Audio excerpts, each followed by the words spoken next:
Currently, I'm doing loads of videos on Myers-Briggs personality types because I found it to be a super useful tool for understanding yourself and for understanding other people. I'm Easha. This is Adventure with Easha. I've been traveling for the last 8 years, and I've come to the conclusion that what the world needs more than anything else is for people to start accepting each other, understanding each other, listening to each other, and having more open dialogue. And Myers-Briggs is a great tool for aiding that. I've made 2 videos so far to explain Myers-Briggs as a system. So the first video was describing the 4 letters and what each of the 4 letters stands for. That is extremely incomplete, and it's not really a good way to look at Myers-Briggs. The I, for example, doesn't necessarily mean introvert. The E doesn't necessarily mean extrovert. So watch those first 2 videos if you haven't already. Today, I'm going to talk about the INFJ. The INFJ is the most similar type to the ENFJ, but as you'll see in this video, they are quite different, and it can all be explained using those functions. So let's get straight into it.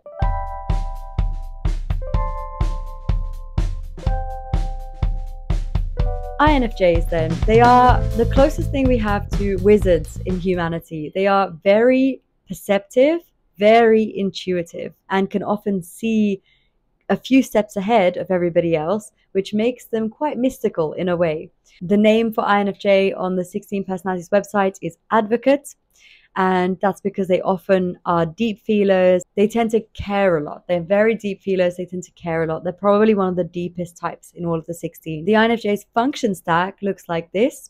We've got introverted intuition first. So their dominant function is intuitive. That's then supported by their second function, which is extroverted feeling. The third function is introverted thinking. And the fourth function, and the last one, is extroverted sensing. So let me just go through what each of those 4 functions do and what they're useful for. Then we'll look at what INFJs, how they present when they're under stress. So the first function, introverted intuition, this is a very insightful function. It's the function that gives them a kind of vision into the future. So they are able to intuitively, using their own personal map, kind of spot patterns. And using those patterns, they can then see what happens in the future. They can map out how things will play out in the future.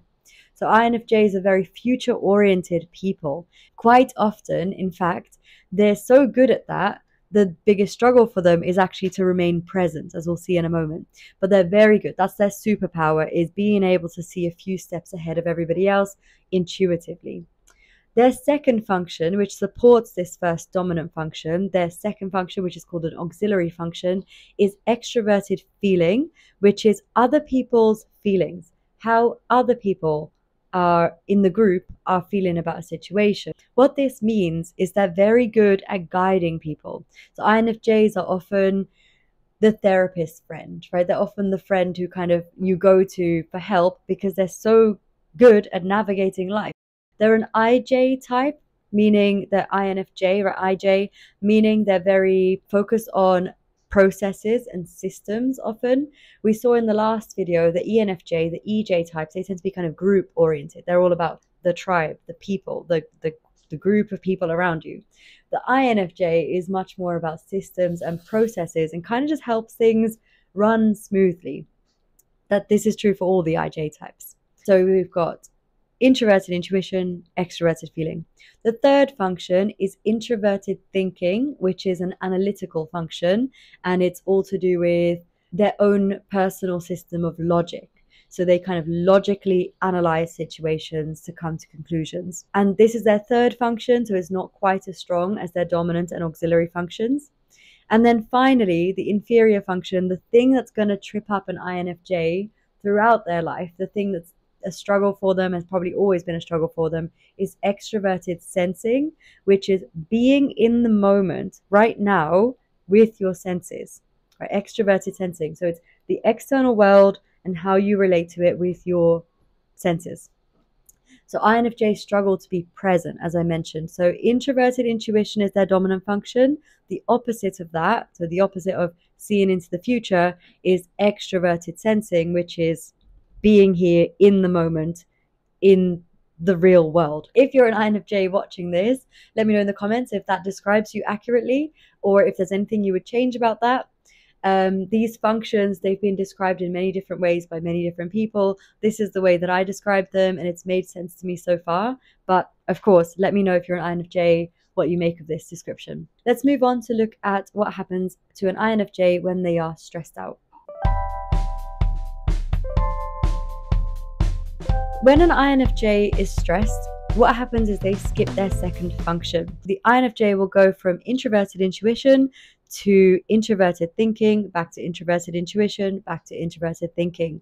So they're very much going to be in isolation, going from intuitive map, trying to intuit their way through the situation, to internal logic system and analyzing the situation, back to intuitive map, back to analyzing, back to intuition, back to analyzing. And they kind of get stuck in this horrible loop where they're just within themselves trying to figure out a problem. For an INFJ, this looks like isolation, being very detached from other people.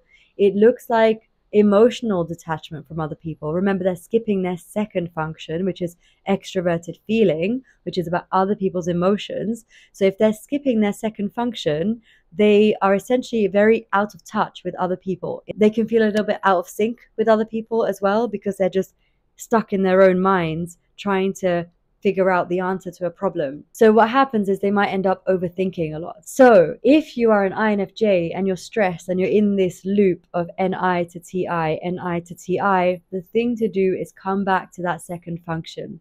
Go back to your extroverted feeling function. And what I mean by that is go and speak to people. Go and speak to other people. That's how you come out of this loop. Have them validate your experience and your emotions, and that should help you come out of this loop. For any of the introverts, in fact, it would be in some way coming back to the external world, whether it's your environment or people. For the INFJ, the best thing to do if you're in this loop is to go and speak to somebody. It's as simple as that, really. It's a very quick fix, but it's difficult to remember that when you're stuck in that loop. If an INFJ is very overwhelmed and extremely stressed out, these are extreme states of stress, they will go into what's known as the grip state. The grip for an INFJ looks like using their fourth function, the one that INFJs usually tend to ignore or neglect a little bit. They will use that, but in an unhealthy way. So the fourth function for an INFJ is extroverted sensing, which is your sensory world around you. In an unhealthy state, INFJs will get stuck in the SE function, and they will start to do things that are very uncharacteristic. Instead of being their usual kind of visionary, looking to the future selves, they'll start to be very much in the present and a little impulsive. So they'll start to use their senses in a very impulsive, sometimes in a risky way. So overindulging in food or sex or spending, being extremely indulgent in your senses. And the INFJ might feel very out of control when they're in this grip state. If you see an INFJ and they are being impulsive with their senses, or they are isolating themselves, that's usually a sign that they are stressed out. On this channel, I encourage people to become the best version of yourself. And for an INFJ, that looks like being this pioneering, visionary person who's able to intuit what's going to happen in the future and guide people. My final message to the INFJ will be that your depth is your gift. The gift of the INFJ is how deeply intuitive they are, and using that intuition and insight to help other people. Most INFJs that I have come across that are healthy seem to have found fulfillment in helping other people using these insights that they have. So INFJs are great guides, great therapists, teachers, leaders, but in a very quiet way. They're quietly powerful, INFJs. So that's an INFJ in a nutshell. INFJs are visionary people. I use the word visionary a lot in this video because it really does best describe an INFJ. I think that about wraps it up for the INFJ. So if you found this video useful, please give it a thumbs up. If you want to see the rest of the videos, give this channel a subscribe. The most exciting thing that I've been doing recently is dating using Myers-Briggs as a guide.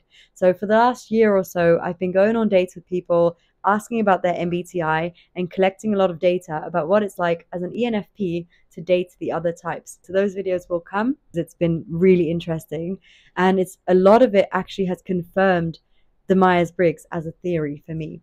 On this channel, I encourage people to find their most authentic self, their most loving self, and Myers-Briggs is just another tool for you to understand yourself so that you can love yourself in the best way, so you can nurture yourself and use your functions, your knowledge of the cognitive functions, to stay in these balanced states so you can be the best version of whatever type you happen to be.